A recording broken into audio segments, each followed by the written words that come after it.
Indo British advanced pain clinic నొప్పి మాయం surgery దూరం ఫర్ అపాయింట్మెంట్స్ 9155515563. నమస్కారం, వెల్కమ్ టు ఐ డ్రీమ్. ధర్మ మార్గం విత్ విజిత కార్యక్రమానికి స్వాగతం.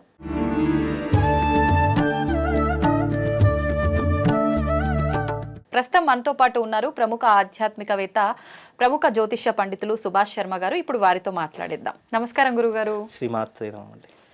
గురుగారు, అమావాస్య ఈసారి వచ్చే ఈ అమావాస్యని మౌని అమావాస్య అంటారని చెప్పి విన్నాను. నిజంగా ఈ అమావాస్య ప్రత్యేకత ఏంటి? ఇప్పుడు కుంభమేళా జరుగుతోంది, ఆల్రెడీ మహాకుంభమేళా.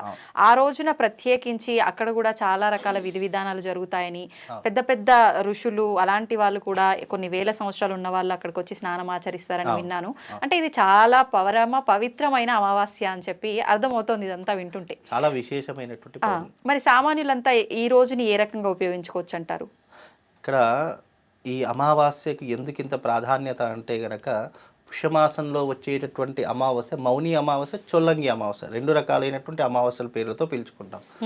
ఇక్కడ మౌని అంటే సంస్కృతంలో అర్థం ఏంటి అంటే నిశ్శబ్దము అని అర్థము. అంటే ఆ రోజున మౌన వ్రతాన్ని పాటించడం ఒక పద్ధతి. అంటే జీవిత కాలంలో మనం ఒక్కరోజు మౌనం పాటిస్తే మన జీవితంలో ఒక రోజు ఆయుష్ పెరుగుతుంది అని శాస్త్ర ప్రతీక. అందుకే పూర్వకాల ఋషులు సంవత్సరాల పాటు ఎవరితో మాట్లాడకుండా దీక్షలో ఉండేటటువంటి వారు, ధ్యానంలో ఉండేటటువంటి వారు, తపస్సుతో ఉండేటటువంటి వారు. అందుకే వాళ్ళ యొక్క ఆయు ప్రమాణం చాలా ఎక్కువ శాతంగా ఉండేటటువంటిది. అంటే మనం ఎంత తక్కువ మాట్లాడితే మన ఆయు ప్రమాణం అంత పెరుగుతుంది. దీని సైంటిఫిక్ రీజన్స్ ఉన్నాయి, శాస్త్ర ప్రామాణికం కూడా ఉంది. అందులోనూ ఈ మౌని అమావాస్య చాలా పరమ పవిత్రమైనది. ఎందుకు అంటే కుంభమేళలో మనకు స్నానం ఆచరించేటటువంటి రోజు కొన్ని ప్రత్యేకంగా చెప్పడం జరిగింది. భోగి రోజున ప్రారంభమైంది. ఆ రోజు పౌష్య స్నానం అని చెప్పి చేస్తూ ఉంటారు. అలాగే మకర సంక్రాంతి రోజు స్నానము సంక్రమణ స్నానం అని చెప్పి చేస్తూ ఉంటారు. ఆ తర్వాత ఈ మౌని అమావాస్య 29వ తారీఖు రోజున వచ్చేటటువంటి అమావాస్య మౌని అమావాస్య, దీని అమావాస్య స్నానము అని చెప్పి చేస్తుంటారు. తర్వాత వచ్చేటటువంటిది వసంత అంటే మాఘ స్నానము, అంటే వసంత పంచమి రోజున చేసేటటువంటి మాఘ స్నానం అని చెప్పి చేస్తుంటారు. ఆ మాఘ స్నానం అయిపోయిన తర్వాత శివరాత్రి రోజున చేసేటటువంటి స్నానము మహాస్నానం అని చెప్పి చేస్తుంటారు. శివరాత్రి రోజున చేసే స్నానము. ఇలా ఒక్కొక్క రోజుకు ఒక ప్రత్యేకమైనటువంటి రోజు ఉంటూ ఉంటుంది. ఇప్పుడు ఈ మౌని అమావాస్య రోజున చాలా మంది, మీకు తెలుసో తెలియదో కానీ మీరు చూసుంటారో లేదో, దాదాపు 3 లక్షల మంది సన్యాసిగా మారిపోయినటువంటి దాఖలాలు ఉన్నాయి. అది చాలా వెబ్సైట్లో వచ్చింది, చాలా ఈ ఇంటర్నేషనల్ పత్రికా మీడియాలో కూడా వచ్చేసింది. అంటే ఎందుకు అని అంటే గనక, ఈ యొక్క 12 సంవత్సరాల తర్వాత వచ్చే ఈ మహాకుంభమేళ 144 సంవత్సరాల తర్వాత వచ్చినటువంటి అద్భుతమైనటువంటి కుంభమేళ.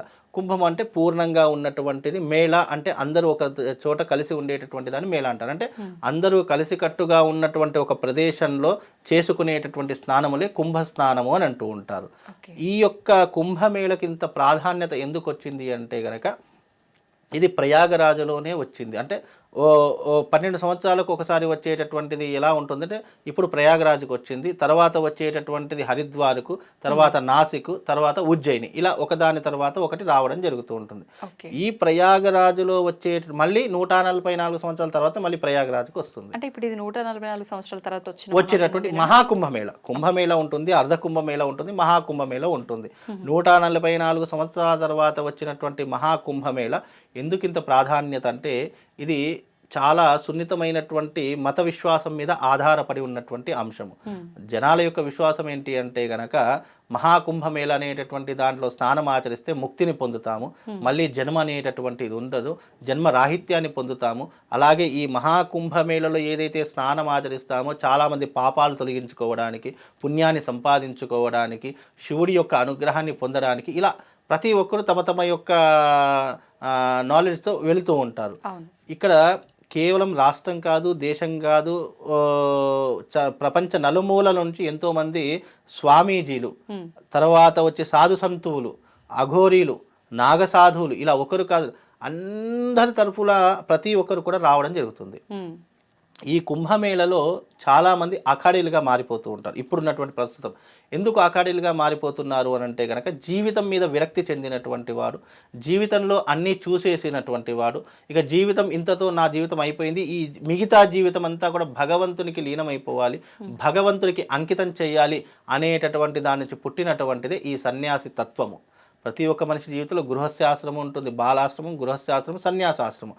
ఇక మనము జీవితంలో డబ్బుని చూసాము, పరువుని చూసాము, హోదాని చూసాము, ఎన్నో రకాలైన లగ్జరీ లైఫ్ అన్నీ చూసాము, సాంసారికమైనటువంటి జీవితాన్ని ఇన్ని చూసిన తర్వాత మనిషికి ఏమవుతుంది, విరక్తి పడుతుంది. అన్నీ చూసేసాం, ఇంకేం చూడడానికి అన్నటువంటి దాని నుంచి పుట్టినటువంటిదే ఈ సన్యాస ఆశ్రమం. ఇక వాళ్ళు ఒక్కసారిగా సన్యాసం తీసుకున్నారు, అఘోరీగులుగా నాగసాధువులుగా మారిపోతున్నారంటే వాళ్ళు అఖాడీలో చేర్చేసుకుంటారు. అఖాడీ అంటే మనము చిన్నప్పుడు చదువుకోవడానికి స్కూల్ ఎలాగైతే ఉండేటటువంటిదో, మనకు విద్యాభ్యాసాలు ఎలా అయితే నేర్పించారో, అఖాడీలో ఏ విధంగా నాగసాధువులు ఉండాలి, ఏ విధంగా అఘోరుల యొక్క ప్రవర్తన ఉండాలి, అదే రకంగా ఏ రకమైనటువంటి జీవన విధానం ఉండాలి అనేటటువంటి నేర్పేటటువంటిది ఆఖాడీ సంస్థ. అలా ఆఖాడీ సంస్థలో దాదాపు 3 లక్షల మంది చేరారట. ఆ 3 లక్షల మంది ఎవరు? మనలాంటి మనుషులు కాదు. ఐఏఎస్లు, ఐపీఎస్లు, డాక్టర్సు, ఇంజనీర్సు, తర్వాత పెద్ద పెద్ద బిజినెస్ మ్యాగ్నెట్లు, ఇలా ఎంతో మంది గొప్పనైనటువంటి వాడు ఆఖాడీలో చేరారట. చదువుకున్న వాళ్ళే, చాలా చదువు, కేవలం మన దేశం కాదు, దేశ విదేశాల నుంచి వచ్చి చేరారట. మనకు ఆల్రెడీ ఇప్పుడు చూస్తున్నాం సోషల్ మీడియాలో, ఇప్పటికే చాలా మంది ఇలాంటి వాళ్ళు చదువుకున్న వాళ్ళు ఆఖాడీలో చేరారు, సన్యాసం తీసుకుంటున్నారు.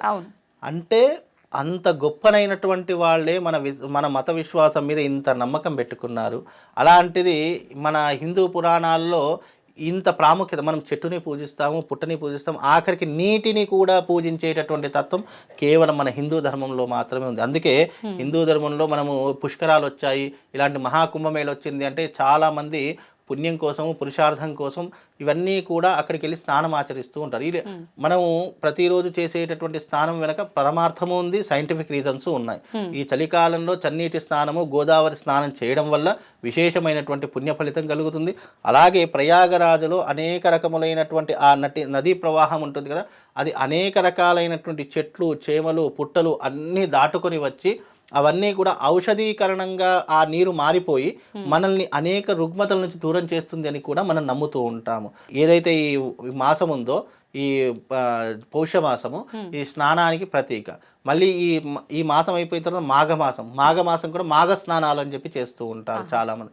అంటే ఇక్కడ మనం ఏంటి అంటే మాఘ స్నానము, పౌష స్నానం ఇవన్నీ చేయడం ద్వారా ఏంటంటే మనం చేసుకున్నటువంటి పాప నివృత్తి కలుగుతుంది. చాలామంది ఏమంటారంటే మనం నదిలో మునిగితే పాప నివృత్తి కలుగుతుందా, అది నమ్మదగ్గర విషయమా అని చాలామందికి అనుమానం రావచ్చు. ఇప్పుడు మనం ఏ వస్తువునైనా శుభ్రం చేయాలంటే దానికి కావాల్సింది ఏంటి? నీరు.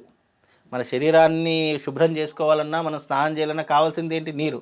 మనం ఒక 10 రోజులు స్నానం చేయకపోతే ఎంత దుర్గంధం వస్తుంది మన శరీరం నుంచి. అంటే నీటితో మన శరీరాన్ని ఇంత చక్కగా స్నానం చేసి చక్కగా మనం శుభ్రంగా పెట్టుకుంటున్నాం కదా. అలా అంటే పోనీ మనం స్నానం చేసిన తర్వాత మనకి ఏమైనా కనిపిస్తుందా? మామూలు నీళ్ళే కనిపిస్తాయి.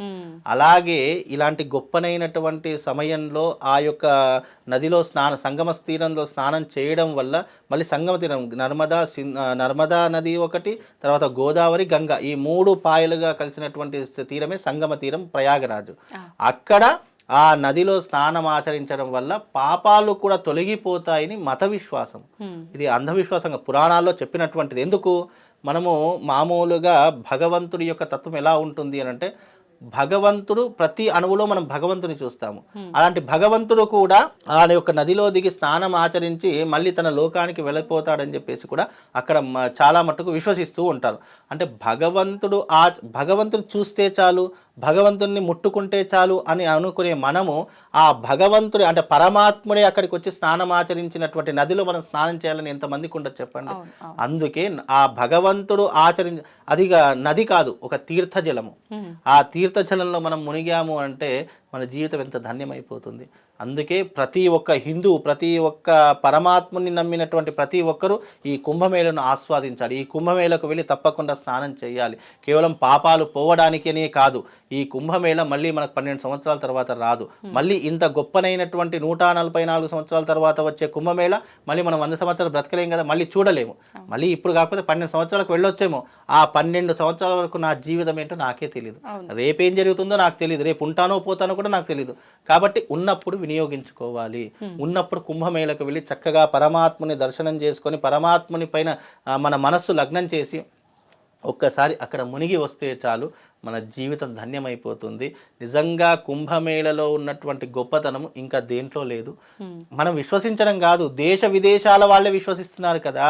సైంటిఫిక్ రీజన్స్ లేకపోవడంతో వాళ్ళేమి పిచ్చోళ్ళలాగా వచ్చి ఆఖాడిలో కలవరు కదా, భగవంతుడు ఉన్నాడు అని చెప్పేసి నమ్మరు కదా, విశ్వసించరు కదా.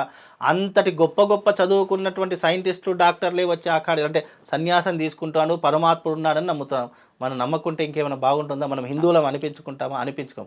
అందుకే ఈ అమావాస్య రోజున అందరూ వెళ్ళి మౌని స్నానం అంటే స్నానం ఆచరించుకోండి. ఇంకోటి దీని అక్కడ వరకు వెళ్ళలేని వాళ్ళు నార్మల్ గా ఇంటి దగ్గర ఉన్న నదుల్లో వీటి దగ్గర అట్లా ఉండదు. మనం పుణ్యం పొందాలి అంటే తప్పకుండా వెళ్ళాలి. ఇప్పుడు మనకి ఏదైనా రోగం వచ్చింది, డాక్టర్ మన దగ్గరికి రాడు కదా, మనమే డాక్టర్ దగ్గరికి వెళ్ళాలి. మనకి ఏదైనా ప్రాబ్లం వచ్చింది, ప్రాబ్లం పోవాలంటే మనం ఆ ప్రాబ్లం సొల్యూషన్ వెతుక్కోవాలి కదా. చాలా మంది చెప్తుంటారేమో, పోకపోతే ఇంటి దగ్గర ఏం చేసుకోవాలి, ఇంటి దగ్గర చేసుకోవడానికి ఏం లేదు, తప్పకుండా పోయేసే రావాలి. కాబట్టి వెళ్ళేసి అక్కడ స్నానం ఆచరించడం చాలా విశేషమైనటువంటి పుణ్య ఫలితాలు కలిగిస్తుంది. అలాగే దీన్ని చొల్లంగి అమావాస్య అని కూడా అంటారు. అంతర్వేది నరసింహస్వామి అని చెప్పేసి ఉంటుంది క్షేత్రం, మహాక్షేత్రం. అక్కడ 7 పాయలు 7 ముఖాలతో కూడినటువంటి ఒక నది ఉంటుంది. ఆ నదిలో కూడా స్నానం ఆచరించాలని శాస్త్ర ప్రతీక. ఆ ఊరి పేరు చొల్లంగి. ఇది తూర్పు గోదావరి జిల్లాలో ఉంటుంది. అక్కడ చాలా విశేషమైనటువంటిది. అక్కడికి వెళ్ళి స్నానం ఆచరించడం ద్వారా కూడా జన్మాల చేసినటువంటి పాపాలు దూరం అవుతాయని చెప్పేసి శాస్త్ర ప్రతీక. అలాగే మనకు మాఘ స్నానాలని ప్రారంభమవుతాయి కదా, అది ఈ అమావాస్య నుండే ప్రారంభమవుతాయి. అలాగే అమావాస్య స్నానం అంటాము, మాఘ స్నానం అంటాము, చొల్లంగి స్నానము అని అంటాము. అలాగే దీని మౌని అమావాస్య, మౌని స్నానం అని కూడా పిలుస్తుంటాం. ఆ రోజున ముఖ్యంగా చేయవలసింది మౌనవ్రతము, దాన ధర్మము, పిండ ప్రదానం అంటే పితృదేవులకు శ్రాద్ధ కర్మలు, పిండ ప్రదానములు, అర్ఘ్య ప్రదానములు. అలాగే ఆ రోజున తప్పకుండా చేయవలసిన శివారాధన. ఇవి చేసుకుంటే మనిషి జీవితంలో అత్యంతమైనటువంటి పుణ్య ఫలితాలను పొందుతారు. ధన్యవాదాలు గురుగారు.